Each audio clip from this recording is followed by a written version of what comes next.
Right guys, so as you know, if you watch the channel, this is my 17th car. I make no secret of it, but during buying and selling all those cars, I bought some standard ones, some broken ones, modified ones as well. So that's what we were going to be talking about today.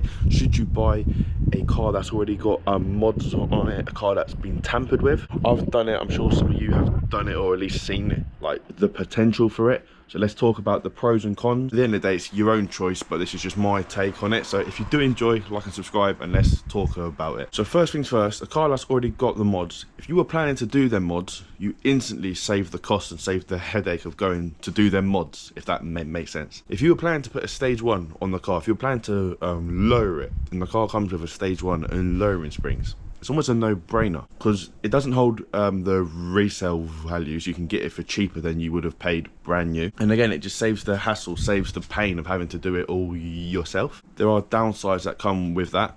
Stage 1, the car has been ragged. There's no lying, doesn't matter what anyone says to you, that doesn't matter the service history, the car has been ragged. Obviously there are the exceptions, and service history is a massive thing which we will go into, but you don't do stage 1 to drive slow, so take that how you will. Same with lowering springs. Maybe the car might have scraped on something, it might have hit something, you just don't know. Obviously when you're buying a used car, you never know, whether it's brand new, second hand, modified, standard, you never know. But at least in my eyes, the more tampered with a car has been, the more likely it is for something to not be right with the car. As I said, there are exceptions, and we'll talk about that now. So service history is a massive thing. Owners is a massive thing as well.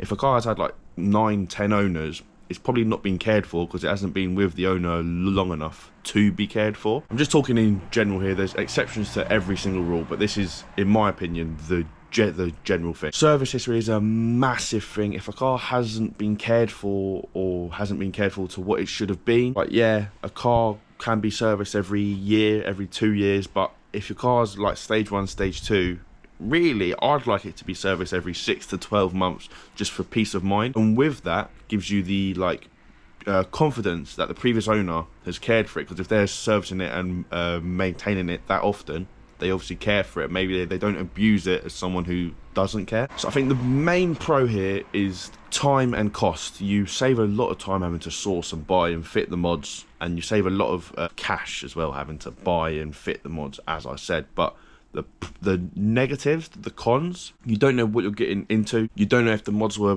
put on correctly. You don't know if it's been cared for correctly. There's a lot of ifs and buts, which to me personally, I wouldn't go through again. I bought 2 cars that are like that. My Cupra K1 was stage 1 and my Fiesta ST was stage 1. Neither of them had a problem, but I just always had in the back of my mind, like, I don't know, so I'm like, it doesn't feel right. The ST was quite heavily modified, which I didn't know until after I picked it up, and it had a wrap on it, so there was small, like, bits of glue all over the car.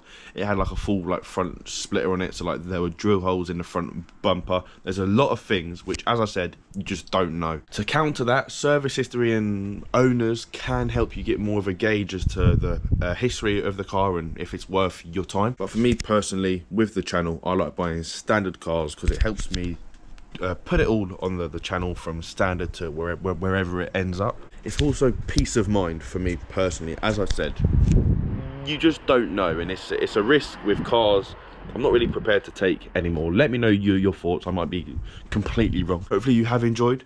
If you have, leave a like and subscribe, and hopefully I'll see you again. Cheers.